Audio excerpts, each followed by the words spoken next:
እግዚአብሔር አብርሃምን በልጁ ፈተነው። ታሪኩ የሚጀምረው አብርሃም ከፈጣሪው ባገኘው አስደንጋጭ ጥሪ ነው። ለብዙ ዘመናት ተስፋ ሲያደርገው የነበረውንና በስተርጅና ያገኘውን ብቸኛ ልጁን ይስሐቅን መሥዋዕት አድርጎ እንዲያቀርብ ታዘዘ። አብርሃምም ማለዳ ተነሳ፣ አላቅማማም። በማለዳም ተነስቶ አስፈላጊውን ዝግጅት አደረገ።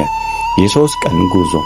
ወደ ሞሪያም ምድር ያደረጉት ጉዞ አብርሃም በሐሳቡ ልጁን ቀድሞ የሰዋበት የጸጥታና የውሳኔ ጊዜ ነበር። አብርሃም በእምነት ሎሌዎቹን እኔና ልጄ ሄደን እንሰግዳለን፣ ወደ እናንተም እንመለሳለን ማለቱ ልጁ ቢሞት እንኳን አምላክ እንደሚያስነሳው ያለው ጽኑ እምነት ያሳያል። ይስሐቅ አብርሃምን ጠየቀ። የመሥዋዕቱ በግ ወዴት ነው ብሎ ሲጠይቅ አብርሃም በታላቅ ተስፋ ልጄ ሆይ የመሥዋዕቱን በግ እግዚአብሔር ያዘጋጃል በማለት መለሰ። አብርሃም ልጁን አስሮ በመሠዊያው ላይ ሲያጋድመውና ቢላዋውን ሲያነሳ ታዛዥነቱ ጥግ የታየበት ነበር።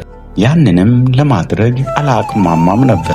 በዚህ ጊዜ የእግዚአብሔር መለኮታዊ ጣልቃ ገብነት ሆነ።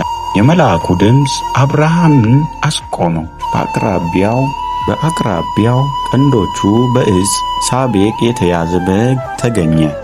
አብርሃምም ያንን ቦታ እግዚአብሔር ያዘጋጃል በማለት ወይም ያህዌ ይርኤ ብሎ ሰየመው። አብርሃምም ለፈጣሪው ያለውን ፍቅርና ፍርሃት በተግባር ካሳየ በኋላ ሰማያዊው በረከት በኃይል ፈሰሰ። እግዚአብሔርም በማይሻር መሐላ በራሱ ላይ በመማል አብርሃምን እንደሚባርከው ዘሩንም እንደ ሰማይ ከዋክብትና እንደ ባሕር አሸዋ እንደሚያበዛው ቃል ገባል። በአብርሃም ታዛዥነትና በእግዚአብሔር ላይ ባለው ቅንነት የተነሳ በአብርሃም ታዛዥነት ምክንያት የምድር አሕዛብ ሁሉ በእርሱ ዘር እንደሚባረክ ተነገረ። አብርሃም ለእግዚአብሔር በተስፋ እግዚአብሔር የሰጠውን ይስሐቅን ይህን ያክል ዓመት ጠብቆ ያገኘውን ልጁን ለእግዚአብሔር ለመስጠት ግን አልሳሳም ነበር። እግዚአብሔርም በዚህ ደስ ስለተሰኘ በአብርሃም የተነሳ ዓለምን ሁሉ እንደሚባርክ ተናገረው።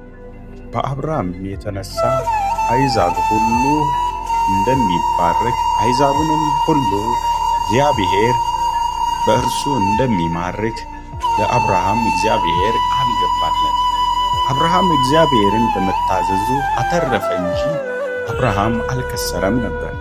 እግዚአብሔር ይስሐቅን እስኪሰጠው ድረስ አስጠብቆታል። ብዙ እግዚአብሔርን ነገር ግን እግዚአብሔር በመጠበቁ አብርሃም አልከሰረም። ይስሐቅን የሚያክል የሳጥን ልጅ አገኘ። ስለዚህ እኛም እግዚአብሔርን እንታዘዝ፣ እግዚአብሔርን እንመን፣ እግዚአብሔርን እንጠብቅ። እግዚአብሔር በሕይወታችን ላይ ብዙ ትዕግስትን ያስተምረናል። ነገሮችን በማዘገየት ሊያስተምረን ይችላል። ስለዚህ እንደ አብርሃም እግዚአብሔርን እንታዘዝ። እግዚአብሔር አይጥልም፣ አያዋርድም። ቤተሰቦች ትምህርቱ ከተመቻችሁ ይህ ቪዲዮን ላይክ አድርጉ፣ ሼር አድርጉ። እንዲሁም ሰብስክራይብ ያላደረጋችሁ ሰብስክራይብ አድርጋችሁ የደወል ምልክቷን በመጫን ቪዲዮ ስጭን